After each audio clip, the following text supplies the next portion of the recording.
What's up, guys? Welcome back to another episode, and a very interesting episode for me because it is my wedding anniversary, or at least it was when I recorded this the first time, and I'm now recording it for a second time because when I uploaded it, I realized that the camera had not picked me up at all, and it was all out of focus and complete nightmare. So anyway, I want to dedicate this podcast to my exceptionally understanding wife, Ilga, who didn't have a problem with me going upstairs to my private office and taking time out to record this podcast on our wedding anniversary. So it's been a couple of years together now. We're 13 years and very happy. She's a great lady, and she's also very, very understanding and patient. So anyway, here I am, and there's a lot going on at the moment. I just want to crack on with some of the news and what is impacting the market initially. The Donald Trump, as I've heard on YouTube a couple of times, the Donald Trump clown show continues. And it's this whole thing about the tariffs. He's launching tariffs on the world. He's attacking everybody with tariffs. Then he decides to do this 90-day pause. Then he decides to lob them onto China. Then he's pulled them back from China. It's a bit ridiculous, and nobody knows what to expect because of the way he's behaving. And that kind of uncertainty creates a lot of pause. It gives you time. It gives you reason to pause your decision making around investments. And so I think a lot of people are kind of thinking, will we, just hold off making that investment? And I think certainly that is happening in the US. Whether that is happening in the rest of the world, we shall have to see. One thing I have noticed, and it is, it was in the papers reported in the last couple of days, is that there have been, back home here in Ireland, there has been a steep fall off in the number of housing completions, or housing starts, I should say. We are now at a 4-year low. And so, we're supposed to be ramping things up. We are supposed to be going for 40,000 units this year. Remember back in 2007, we did 85,000 units in one single year. We're currently aiming for a top level of 40,000. And it actually looks like we're going to have less than 32,000 or something like that this year. It is definitely much, much lower than we have seen in the last number of years. Now, there's a couple of reasons for that. There was an exemption, I think it was for Irish Water or whatever, and everybody was rushing through to get their projects started, and they registered as started to qualify for the exemption, and then they decided to pause the project. So it will be interesting to see. But what that did was it artificially pushed up the numbers last year. So people were putting through project starts that weren't actually starting, but that was just to get the qualify for the exemption. Where we are seeing a real fall off is in apartment deliveries or completions in particularly in the Dublin area, because apartments are mostly built in the Dublin area. There's obviously a lot of apartments built in Cork as well, but the capital cities and the large cities, they're the places where apartments work financially. They tend not to work outside of cities, just because the prices that are required in order to pay for the construction they just don't meet those levels that would need to actually make a profit on it. So housing or apartment completions in the last couple of years has been 12,000 units a year. Last year, 2024, the units that were completed were only 9,000, and much, much lower than expected. And this is going to be lower again this year by all accounts. So you really ask the question, what is going on? We know, every dog on the street knows that we have a housing crisis and that this is a serious problem that we need to resolve. And they're talking about appointing housing SARs and all this kind of stuff. And here we are with a situation where the housing starts are falling off. We're now at a 4-year low. During the week, my mastermind members, we have a mastermind chat group, and there was a couple of guys who had noticed that Castlebar had just been put into the RPZ, that's the rent pressure zone, along with Tullow in County Carlow. And this just is, staggering to think that a couple of months ago, the government was talking about the potential to abolish RPZs because they knew that they didn't work. And yet here we go with 2 new towns now being brought into the RPZ. So it just suggests to me that there's absolutely no joined up thinking in this whole process. You have on one side of the house people talking about abolishing it. You have another side of the house adding more towns to it. Like, where is the thinking going on in all this stuff? The government also talked about tax breaks. I wouldn't be surprised now if some other department introduces some new tax. It seems to be going from bad to worse. And it really makes you wonder, like, are we in a situation that anybody could resolve the housing crisis? And it certainly, in one sense, it bodes well for those of you who own a property, because I can only see it going one way. Like, the prices are going to continue going up because they just cannot get the supply back on track. They cannot fix the supply. And we have more people coming into the country. The population continues to grow, so we're going to need more and more houses. The estimates now are that we need to be building somewhere like 80,000 a year just to kind of reach equilibrium.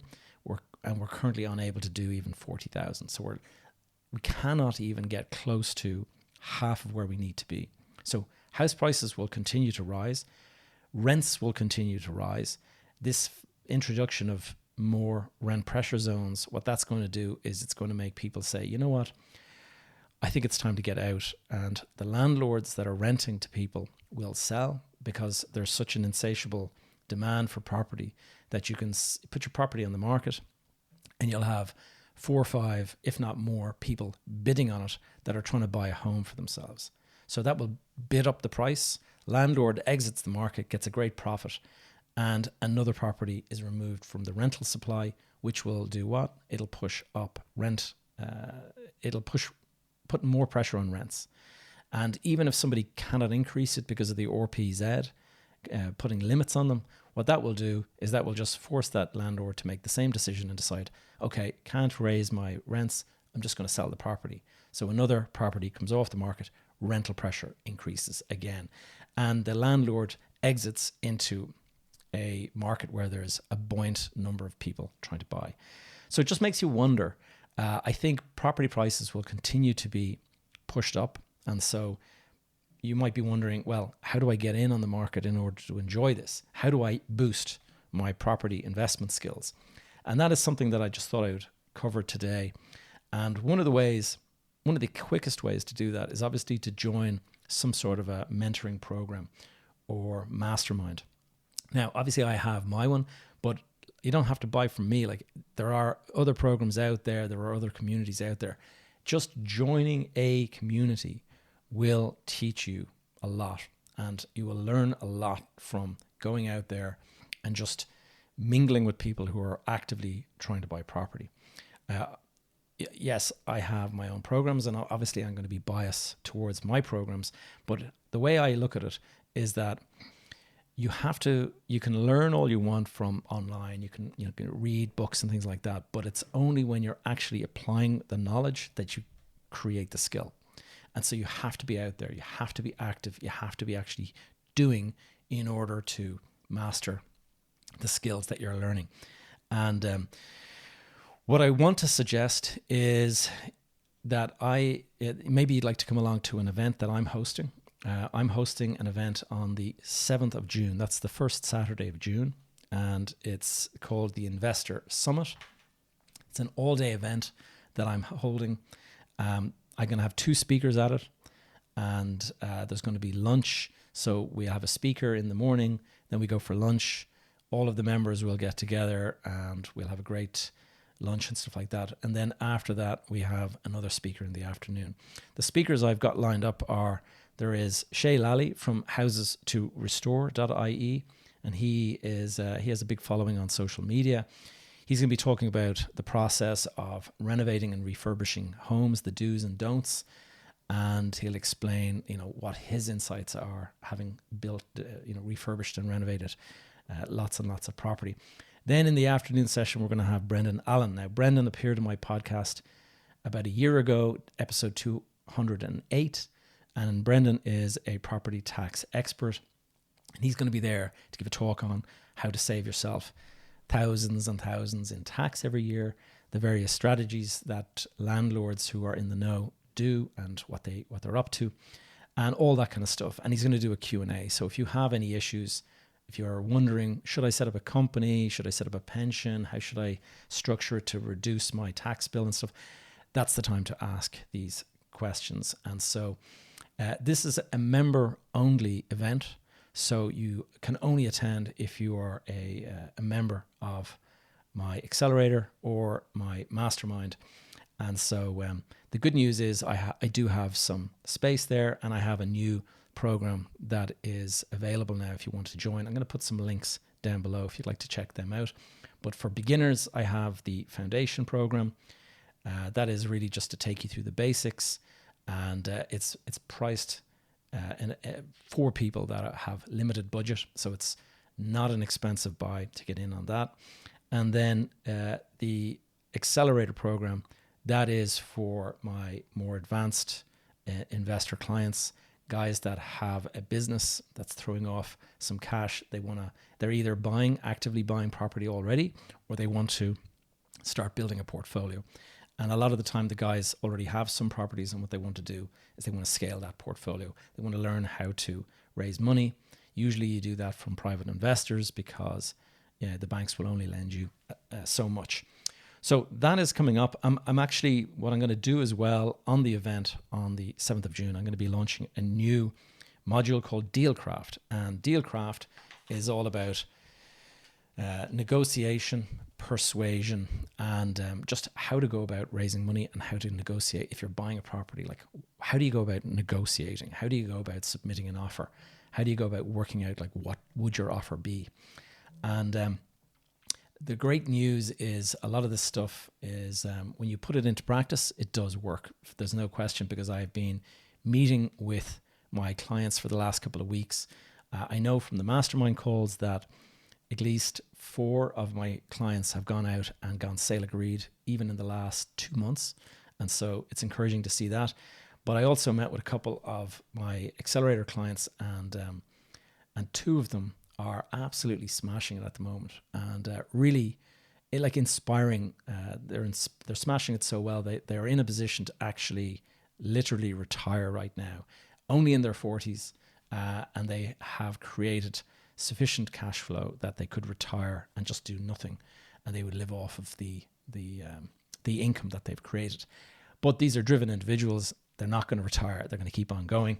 And so it's inspiring to be around these guys, and you learn from them as much as you learn from me when you're in these various coaching calls and group events that we do, where you get to network with these guys.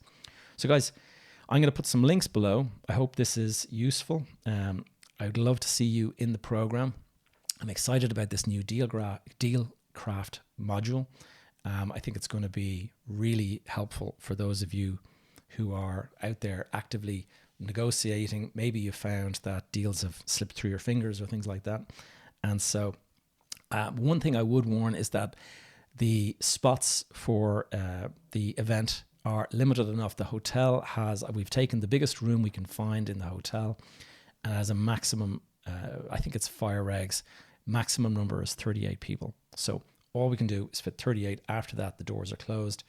And so hope you find this interesting. Look forward to seeing you at the next one.